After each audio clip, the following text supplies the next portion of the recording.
Alors, prions ensemble pour voir ce que le Seigneur a à nous révéler dans sa parole ce matin. Prions.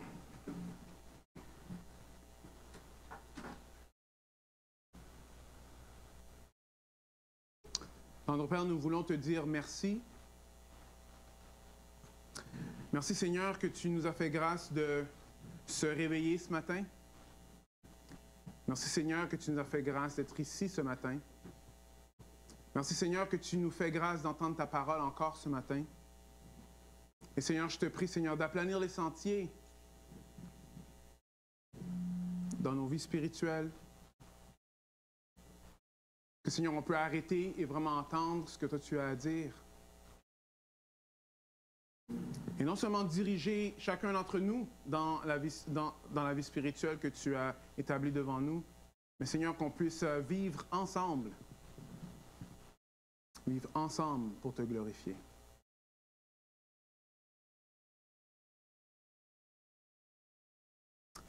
Clarifie, reprends, encourage et dirige.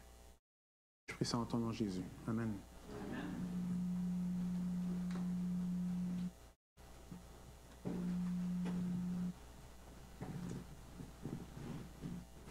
C'est le fun de voir du monde qui vient au Seigneur, n'est-ce pas?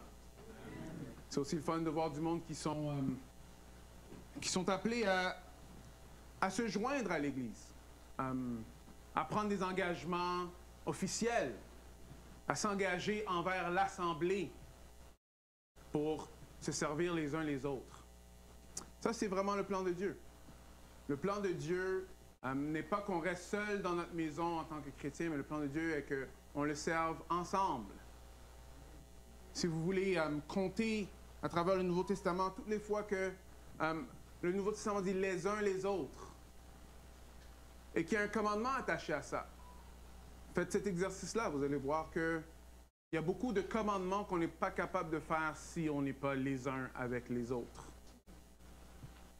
Alors, pour être capable de mettre en pratique tout ce que Christ nous a enseigné, nous avons besoin des uns des autres. Amen. Alors, ceux qui n'ont pas encore goûté au groupe vie, je vous encourage. Allez-y. Faites partie d'un groupe vie. Persévérez avec les saints. Que le Seigneur vous bénisse à travers ça.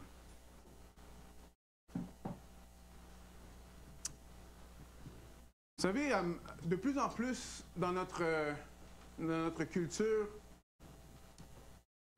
il y a des choses qui se passent. Alors, on est dans une culture où est-ce que tout ce qui était christianisme est à la baisse ou peut-être inexistant.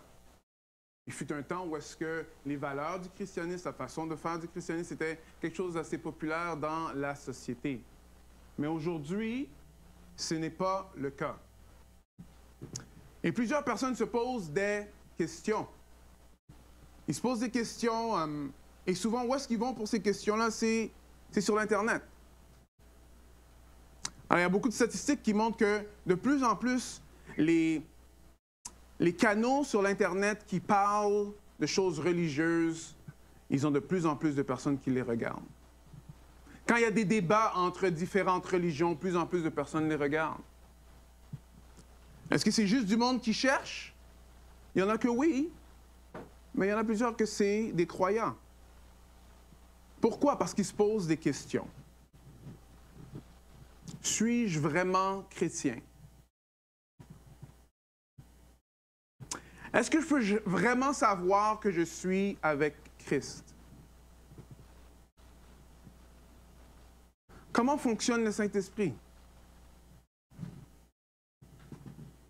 Ce sont des questions qui sont pas seulement en ligne populaires, mais c'est des questions qui sont quand même très demandées, même dans l'Église. Alors, il y a plusieurs questionnements que beaucoup de chrétiens se posent, et aussi les non-chrétiens. Y a-t-il une vérité absolue? Comment que je peux vraiment savoir? Dans le mouvement évangélique, il y a un mouvement qui s'appelle un mouvement de déconstruction, où est-ce qu'il y a plusieurs chrétiens parce qu'ils ont découvert certaines choses à travers l'histoire. Ils ont commencé de déconstruire leur foi pour essayer de trouver des réponses. Ça peut sonner bien, mais plusieurs des personnes qui déconstruisent leur foi perdent de vue la vérité. Ils vont s'attacher à d'autres choses, pensant avoir quelque chose de meilleur. Une autre chose qui est très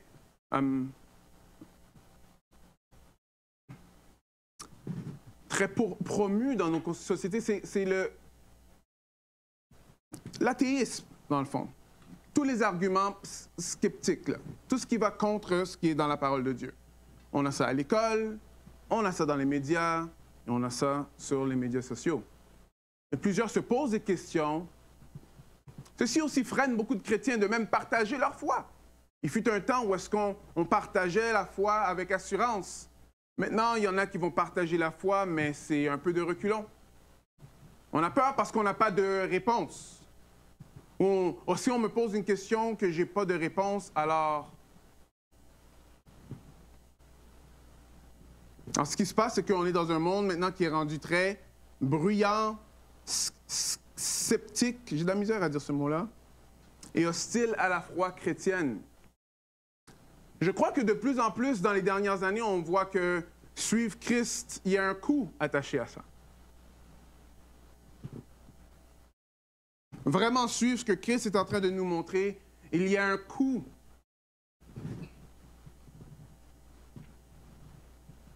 Et je sais qu'il y en a plusieurs qui se posent la question, est-ce que ça vaut la peine? Est-ce que ça vaut la peine? Est-ce que la Bible est vraie? Est-ce que je peux vraiment me confier dans ce qui est écrit? Peux-tu vraiment savoir que Dieu existe? Peux-tu vraiment avoir la vie éternelle et en être sûr? Dans les prochaines semaines, ce qu'on va faire, c'est qu'on va passer à travers le livre de 1 Jean. Le livre de 1 Jean. Ce n'est pas le livre de Jean, l'évangile de Jean, mais à la fin de la Bible, vous savez, il y a quelques petits livres qui sont petits. On va passer du temps dans le livre de 1 Jean. Mais je vous dis d'avance, le livre de 1 Jean, ça brasse. Parce que Jean est très explicite dans la façon qu'il présente les choses. Ça rassure ceux qui sont en Christ et ça peut vraiment bouleverser plusieurs qui ne le sont pas. Aujourd'hui, on va juste faire une petite introduction parce que je vais vous montrer un peu c'est quoi le livre. Après, on va passer à travers les prochaines semaines.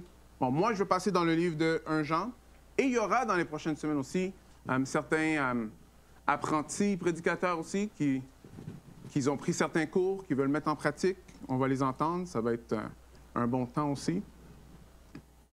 Je suis sûr qu'ils veulent que vous priez pour eux, afin que le Seigneur parle à travers eux. Vous pouvez faire ça même maintenant, si vous voulez.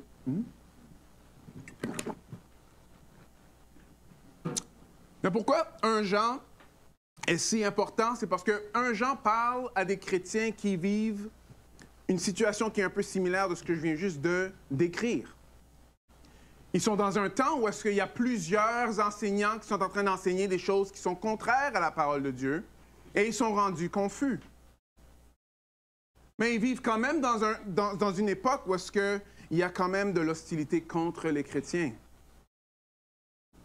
Alors Jean écrit cette lettre pour, oui, reprendre certaines notions qui étaient fausses, mais aussi pour encourager, pour assurer. Et c'est pour ça que ce livre-là est très important. Mais j'ai une bonne nouvelle pour vous. Ce livre-là, dans ma Bible, c'est juste 5 pages. Ça veut dire que vous pouvez le lire. Mais ça ne va pas vous prendre trop de temps. Mais vous pouvez lire toute la Bible, by the way. Mais je vous encourage de lire 1 Jean. Écoutez ce que le Seigneur a à dire. Lisez-le en boucle. Écoutez-le même en boucle. Parce qu'il y a beaucoup de choses que Jean dit qui va accrocher votre oreille. C'est sûr et certain. Alors, dans les prochaines semaines, on est dans 1 Jean. On est dans quel livre? 1 Jean. Est-ce que c'est l'Évangile de Jean? Non. OK, good. All right. OK. Ça se situe où? Au début de? Au début de la fin, c'est vrai. Oui. Alors, c'est à la fin, 1 Jean. Prenez du temps, rentrez dans cette lettre-là. Si vous voulez faire un travail encore un peu plus assidu, lisez 1 Jean, 2 Jean et 3 Jean. Regardez, 2 Jean, c'est comme une page et 3 Jean, c'est une moitié d'une page. So, je vous encourage. Mais on est où quand Jean est en train d'écrire? On est... c'est probablement... Cette lettre a été écrite après l'Évangile de Jean. Et c'est probablement un des derniers apôtres qui reste. Il est en train d'écrire cette lettre et il l'écrit à plusieurs églises. Ce qui est intéressant de voir, c'est que dans la lettre elle-même va nous montrer un peu c'était quoi le sujet. Et un des gros sujets, c'est qu'il y avait des adversaires de l'Évangile. Il y en a plusieurs qui étaient en train d'enseigner des choses qui étaient fausses. Et ce que ça faisait, c'est que ça brassait les chrétiens. Ils n'étaient pas sûrs à quoi croire. Ils n'étaient même plus sûrs si eux-mêmes, ils croyaient même en Christ. Alors, c'est pour vous, vous avez déjà eu la question, well, est-ce que je suis vraiment en Christ? Vous n'êtes pas seul. Alors, comment ça fonctionne, à marcher par l'Esprit, mais vous n'êtes pas seul? Et c'est ça qui est glorieux avec la parole que Dieu nous a laissée. C'est une parole vivante et elle est réelle, parce qu'elle répond à des vraies questions. Alors, quand on pense qu'on est en train de vivre quelque chose qu'aucun autre chrétien a déjà vécu, dans un sens, tu as un peu raison, dans le sens qu'il n'y a personne qui est toi. Mais tu n'as pas raison dans le sens que, non, il y a eu d'autres chrétiens avant nous. Et la parole de Dieu, même dans la parole, on va voir qu'il répond à plusieurs questions de la vie. Vous me suivez? Alors, on voit que c'est le même auteur qui a écrit l'Évangile de Jean. Pourquoi? Parce qu'il y a beaucoup de choses qui se ressemblent. Juste des petites choses comme, il va dire, dès le commencement. Comme on voit Jean, lui, dès le commencement dans l'Évangile de Jean. Alors, pour savoir ça, parce qu'il y a des débats des fois sur certaines personnes qui sont en train de dire que ce n'est pas Jean, mais on voit qu'à travers le livre, c'est Jean, le même auteur. Le même auteur qui a écrit l'Évangile. Alors, il y a des problèmes. Qu'est-ce qu'on fait? Qu'est-ce qu'on fait? Alors, si moindrement il te manque de la certitude dans certaines choses, Jean va te rassurer. Mais il va aussi te reprendre si tu marches dans le péché. Parce que Jean est très clair que ceux qui marchent avec Christ ne marchent pas dans le péché. John Stott a dit ceci. Le livre de Jean va donner une certitude renouvelée au sujet de Christ et de la vie éternelle, fondée sur les raisons que Jean va exposer. Peut encore conduire aujourd'hui les chrétiens à une audace dans leur approche de Dieu et dans leur témoignage au monde. Une audace aussi désespérément nécessaire qu'elle est malheureusement absente dans l'Église aujourd'hui. John Stott fait relever que même depuis son temps à lui, alors ça fait déjà un bon 50-60 ans, qu'il voyait que dans l'Église, le monde commençait à parler un peu moins fort, avoir un peu moins d'assurance, face au rejet de moins représenter Christ. Ce qu'il essaie de nous faire voir, c'est que, bon, dans le temps de Jean, c'était exactement la même chose. Et cette lettre-là est là pour nous rassurer. Cette lettre-là est là pour nous rassurer.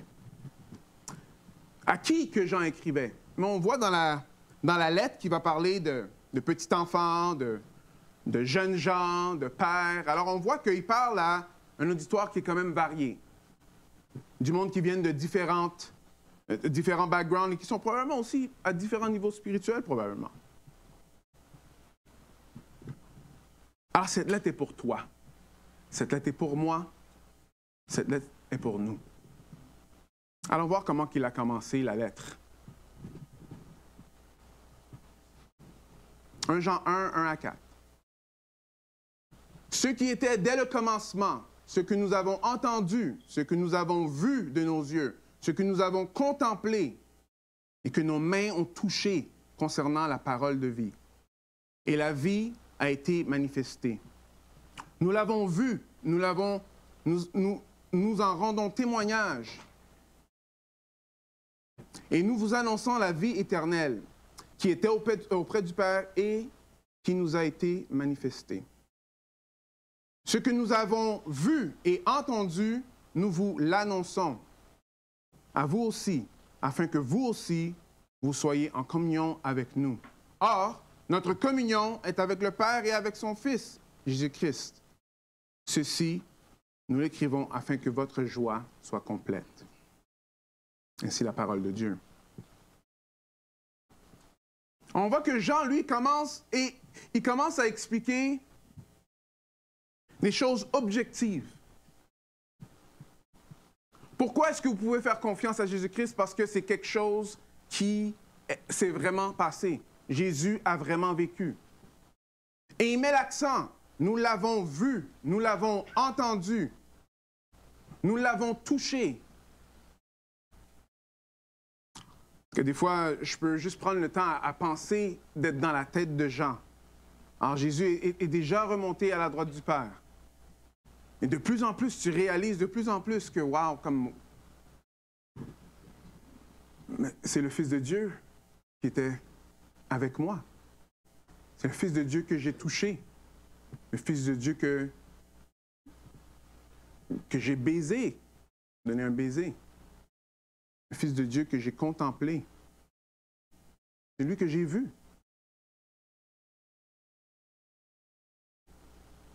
Jean, il dit, écoutez bien, Jésus, il était là pour de vrai. Il était là pour de vrai. Pourquoi c'est important? C'est parce que beaucoup des adversaires de l'Église dans ce temps-là, ils disaient, OK, non, OK, Jésus, oui, il a l'air très intéressant, Jésus, mais c'était probablement pas comme un homme comme un homme. On va dire qu'il n'était pas vraiment homme. Il paraissait comme un homme, mais il n'était pas vraiment homme.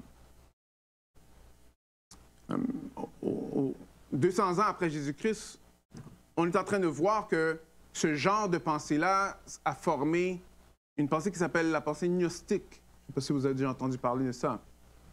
Mais l'idée, c'est que ce qui est charnel, ce qui est la chair est mauvais et ce qui est esprit est bon. Mais maintenant, ce qui est charnel, c'est vrai, charnel, ça a une connotation mauvaise, mais l'idée, c'est que le corps est mauvais, mais l'esprit est bon. Alors, si Jésus, lui, il était vraiment sur la terre, c'est impossible qu'il avait un corps, parce que le corps est mauvais. Et Jean, lui, dit non. Jésus avait un corps. On l'a touché, on l'a vu, on l'a entendu, on l'a écouté. Qu'est-ce que Jean est en train de nous dire là? Il est en train de nous dire que ce que nous, on est en train de lire, le Sauveur en qui on est en train de croire, était vraiment 100% homme.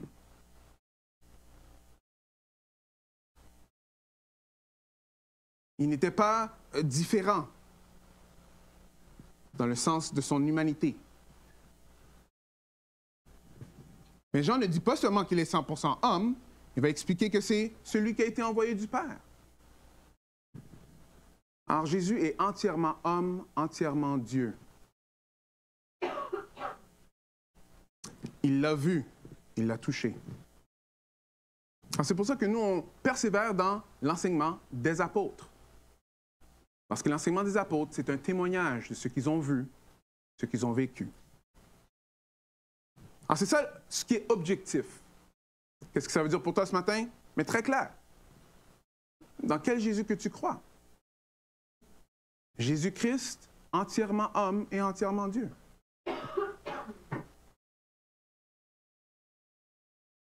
Il a fait ça pour toi et pour moi. Il y a un théologien qui explique que si Jésus-Christ n'était pas entièrement homme, on meurt dans nos péchés.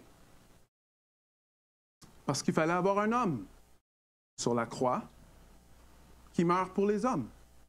Il fallait avoir un Dieu sur la croix pour mourir pour les péchés de tous.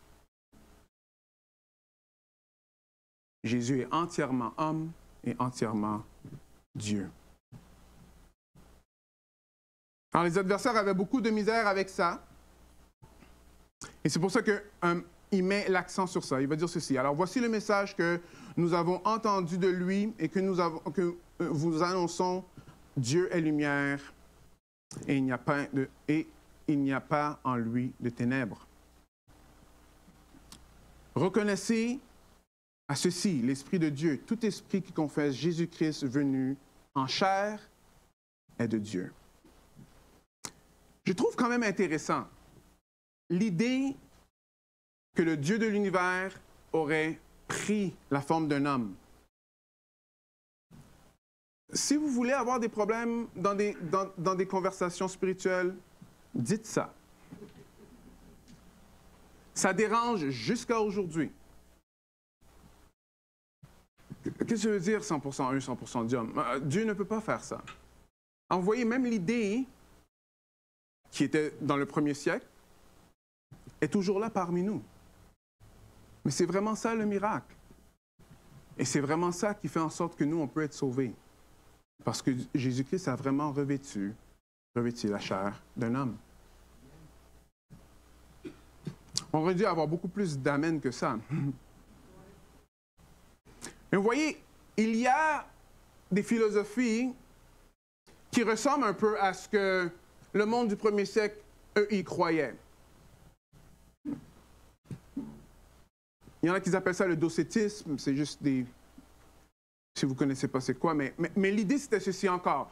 Ce qui est le corps est mauvais et ce qui est esprit est bon. Ceux qui sont capables de savoir plus que les autres comment se libérer du corps, alors c'est eux qui connaissent vraiment c'est quoi ce qui est vrai. Il y a un film très populaire où est-ce que si vous voulez savoir c'est quoi les gnostiques, je vais probablement choquer certains d'entre vous, mais c'est le film de Matrix. Si tu es venu à l'Évangile après avoir regardé ce film-là, juste remercie le Seigneur. Le Seigneur parle de plein de différentes manières. Et ce film-là est foncièrement faux. L'idée, c'est que le matériel, c'est une illusion. Et que ce que nous, on doit faire, c'est que nous, on doit devenir le maître du matériel. Et seulement celui qui maîtrise le matériel peut transcender le matériel et être capable de voir ce qui se passe vraiment. Est-ce que vous avez déjà entendu des histoires de même? Non. Alors le sauveur, c'est une personne qui vient nous libérer de ce corps qui est tellement mauvais. Mais je vais vous dire quelque chose. Jésus-Christ, lui, il est venu, il a mis un corps, il est mort, il est ressuscité. Avec quoi? Avec un corps. Jésus-Christ, il garde le corps pour l'éternité. Alors, toute cette idée de mettre le corps à mort, ou dire que le corps est vraiment une prison, ça ne vient pas de la parole de Dieu. Il y en a qui vont penser, oui, mais avec le péché, il ne faut pas vivre selon la chair. Oui, définitivement. Mais ceux qui sont en Christ ont une nouvelle nature. Et cette nouvelle nature-là a le Saint-Esprit qui fait partie. Alors, ceux qui sont en Christ sont appelés à suivre ce que l'Esprit dit et de ne pas se conformer à notre ancienne nature. Et un jour, on va mourir et ressusciter avec un corps glorifié. Un corps qui ne sera plus teinté par le péché. Alors, ce n'est pas une affaire d'esprit, là. C'est une affaire d'un corps glorifié. C'est ça que tous les croyants vont avoir pour l'éternité. Alors, dans ce temps-là, c'est ça que Jean, lui, il est en train de reprendre. Il est en train de reprendre l'idée de tout ce genre de mauvaise façon de voir comment vivre la vie chrétienne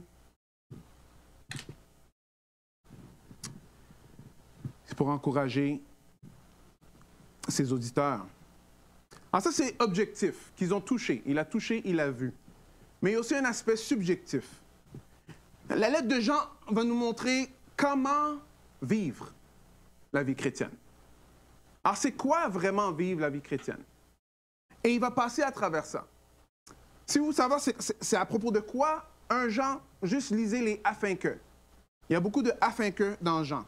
Je vais vous en lire quelques-uns. Alors, il écrit ce message afin que vous soyez en communion avec nous. Paul commence à expliquer que afin que vous soyez en communion avec lui, j'ai dit Paul, non, je veux dire Jean, il a écrit cette lettre. Une autre raison, afin que votre joie soit parfaite. Alors, cette lettre a été écrite afin que tu aies de la vraie joie. Ou que ta joie mature. Que ta joie soit entière. Il écrit ces choses afin que vous ne péchiez point. Il écrit ces choses afin que... Alors ça, c'est un peu spécial parce qu'il va expliquer qu'il y en a qui étaient parmi nous et qui ne sont plus avec nous. Alors ça veut dire qu'ils n'étaient pas de nous. Une petite parenthèse, les adversaires de l'Église ou les adversaires des personnes qui se sont en train d'écouter cette lettre ou en train de la lire, c'était du monde qui venait de l'Église. C'était du monde qui était dans l'Église, qu'ils ont cru des mensonges et qu'après ils sont sortis de l'Église. Non seulement qu'ils sont sortis de l'Église, après là, ils faisaient la tournée pour dire à tout le monde, voilà ce que vous devez croire.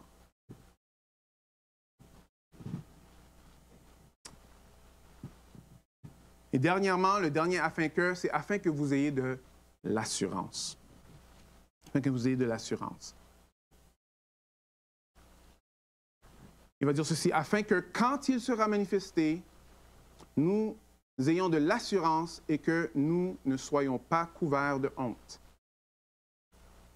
Jean va dire, afin que nous ayons toute assurance au jour du jugement. Il va terminer par dire, afin que vous sachiez que vous avez la vie éternelle. Le livre de 1 Jean a des afin que qui sont glorieux. Parce qu'il nous écrit exactement pour ces raisons-là. On pourrait dire qu'il y a des tests. En le lisant, vous allez voir qu'il y a comme genre 3 tests. Le test de la vie chrétienne. Comment vivre? Ou un chrétien, il vit comment? Un test théologique. Le chrétien, lui, sur quoi qu'il base sa foi? Sur ses émotions, ce qu'il a entendu ou ce qui est vrai? Et dernièrement, ça c'est un test qui tue. Aujourd'hui, malheureusement, ça ne devrait pas. Mais le test de l'amour pour les chrétiens. Jean va être très clair en expliquant qu'un chrétien aime l'Église. Il aime l'Église. Et il est au courant, c'est quoi l'Église? L'Église, c'est plein de différentes personnes. Différentes attitudes, différents comportements. Mais 1 Jean mentionne que c'est très important d'aimer l'épouse que Christ est mort pour. Christ est mort pour l'Église. Et les chrétiens aiment l'Église. Est-ce que vous voyez un sujet peut-être qui vous intéresse dans le 1 Jean? Oui? Non? Pas du tout. Est-ce qu'il y a un sujet que vous trouvez intéressant de ce que j'ai passé à travers? OK, mais un peu de...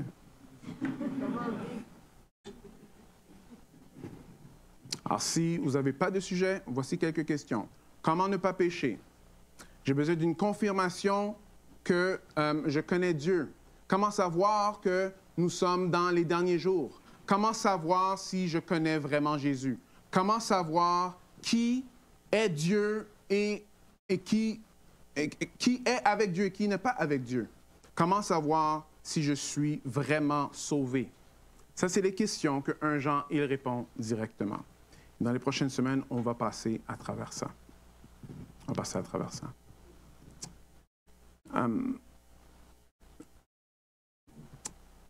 Ce verset-là est un verset qui est vraiment une bénédiction dans ma vie.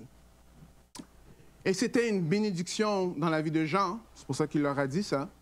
Et c'était une bénédiction pour les églises qui l'ont mis en pratique. Alors Jean nous écrit, encore une fois, pourquoi il a écrit la lettre. Il va dire ceci. « Cela, je vous l'ai écrit afin que vous, sachiez que vous avez la vie éternelle, vous qui croyez au nom du Fils de Dieu. » Ces jours-ci, il y a beaucoup de chrétiens qui luttent avec ça. Mais ce n'est pas une fois là qu'il mentionne à propos de l'assurance de la vie éternelle. Il le mentionne 3 fois dans la lettre. Afin qu'on n'ait pas honte quand Jésus-Christ retourne. Afin que vous savez qu'il va retourner et quand il retourne, vous allez être avec lui. Est-ce que tu sais si tu as la vie éternelle? Si tu meurs ce soir, est-ce que tu es avec Jésus? Si tu n'es pas sûr, la lettre de Jean a été écrite pour les chrétiens afin qu'ils sachent qu'ils ont la vie éternelle. Afin que tu saches que tu as la vie éternelle.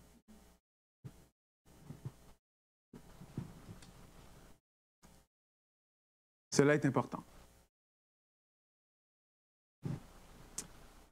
Vous savez, si on n'a pas l'assurance de notre salut, c'est-à-dire si on n'a pas l'assurance que Dieu est capable non seulement de nous sauver, mais de nous garder jusqu'à ce qu'on le voit face à face, ça va être très impossible de marcher dans la sanctification. La sanctification, ça veut dire que vous marchez jour après jour en faisant confiance à Dieu. Mais si à chaque fois que vous péchez, vous remettez en doute que Dieu vous a sauvé, j'ai une nouvelle pour vous. Vous allez recommencer à zéro longtemps.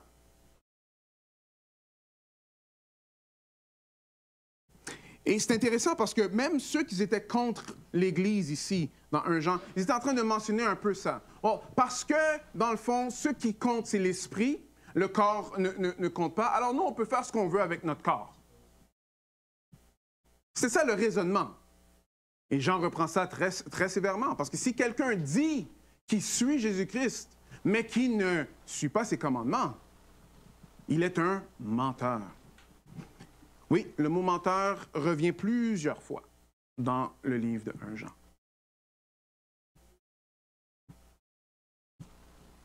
Ah oui, il écrit ces choses afin qu'on puisse avoir l'assurance que oui, celui qui nous a sauvés est celui qui va nous sauver de nous-mêmes jusqu'à ce qu'un jour on sera sauvé du monde pécheur et on sera face à face avec lui. L'assurance est très, très importante dans notre vie et dans notre marche chrétienne de tous les jours. Tous ceux qui croient qu'ils peuvent perdre leur salut, ils ont un gros problème. Parce que la réalité, c'est que si moi je pouvais perdre mon salut, j'aurais déjà perdu.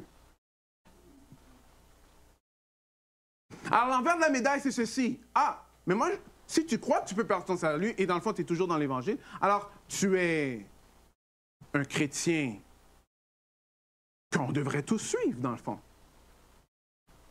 Parce que tu deviens quelqu'un qui est beaucoup plus important que les autres. Toi, tu es capable de ne pas pécher, n'est-ce pas? Intéressant. Parce que Jean va aussi dire, celui qui dit qu'il ne pêche pas, il est un menteur. Et si moindrement on va être honnête avec nous-mêmes, on sait qu'on pêche. Alors comment que ces choses-là fonctionnent? 1 Jean explique tout ça. Je ne vais pas vous donner tout le punch. Non, c'est important de comprendre ceci. Il y avait un théologien dans le passé,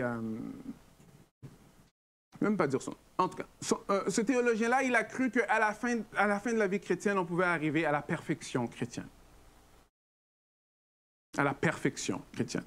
C'est quand même assez intéressant parce que je ne crois pas que dans ses écrits, il a dit que lui, il était rendu à la perfection chrétienne. Mais il disait que c'était possible de le faire.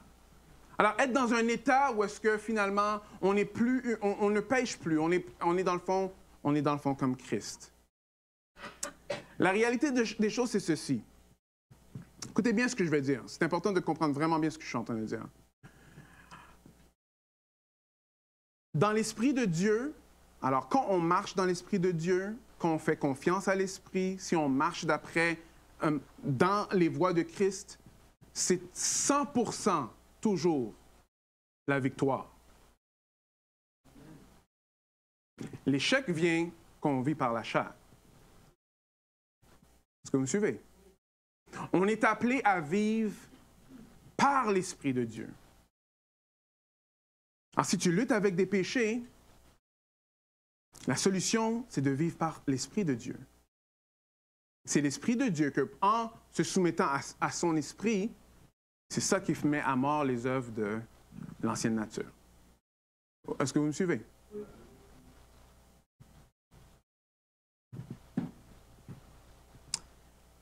Alors, est-ce que ta joie est complète? La véritable joie vient avec l'assurance éternelle. Dans le fond, c'est ça, le thème du livre de Jean. Que la véritable joie vient avec l'assurance éternelle.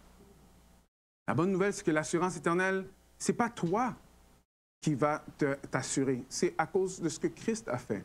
C'est lui qui donne l'assurance éternelle. On a besoin de la joie. Cette joie, mais ici, que votre joie soit complète, prêtez attention à qui l'annonce. Il annonce Jésus, celui qui l'a vu, celui qui l'a touché. Il a vécu avec lui. Right? Il va nous dire qu'on a besoin d'être en communion avec le Père et avec le Fils. Parce que c'est ça qui fait en sorte qu'on est en communion un avec l'autre. Et tout ça, c'est à cause qu'il veut que ta joie soit complète. Es-tu joyeux? Est-ce que tu vis de la vraie joie? Mais en Christ, il y a de la vraie joie. Il y a de la vraie joie. Alors, j'ai hâte de passer à travers le livre avec vous. Je vous encourage de passer à travers, je vous encourage de prier. Priez que le Seigneur puisse vous parler à travers ce livre. Il puisse vous challenger. Et si vous avez des questions, écrivez-les. Attendez la journée où est-ce qu'on va passer à travers. Si je n'ai pas répondu à vos questions, venez me voir. Après, on va passer à travers, parce que je suis sûr que vous allez avoir des questions. Mais si tu lis ce livre-là, après tu dis, ah, mais peut-être je ne suis pas vraiment en train de marcher comme un chrétien. Peut-être que je ne suis pas chrétien, dans le fond. La bonne nouvelle, c'est que tu peux te repentir. Parce que si vous n'avez pas entendu le témoignage de chaque personne qui sont passées ici, le début de la vie chrétienne, c'est de réaliser qu'on est des pécheurs et qu'on a besoin d'un sauveur. Dieu ne nous demande pas d'être les meilleures personnes possibles. Il nous dit, attachez-vous à moi. Ce qui est bon qui sort de vous, ça sort de mon esprit. Est-ce que vous me suivez? Alors on est appelé à s'humilier, se repentir, réaliser qu'on est des pécheurs et se tourner vers celui qui nous donne la vie.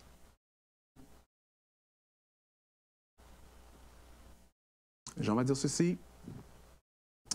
Ce qui était dès le commencement, ce que nous avons entendu, ce que nous avons vu de nos yeux, ce que nous avons contemplé et que nous avons touché concernant la parole de la vie. La vie a été manifestée. Nous l'avons vue, nous l'avons rendu témoignage et nous vous annonçons la vie éternelle. Si vous ne voyez pas ici, il y a quelque chose qu'il est en train de dire qui dérange, mais d'une bonne façon. Jésus l'a dit comme ceci. Je suis le chemin, je suis la vérité, je suis la vie. Nul ne vient au Père que par moi. La vie est une personne. Le chemin est une personne.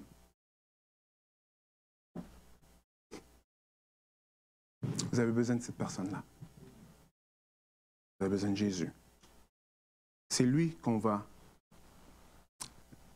apprendre à travers 1 Jean. Alors, prions ensemble.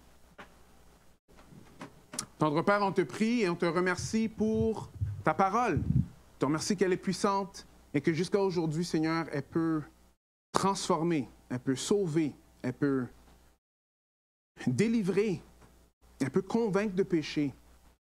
Seigneur, elle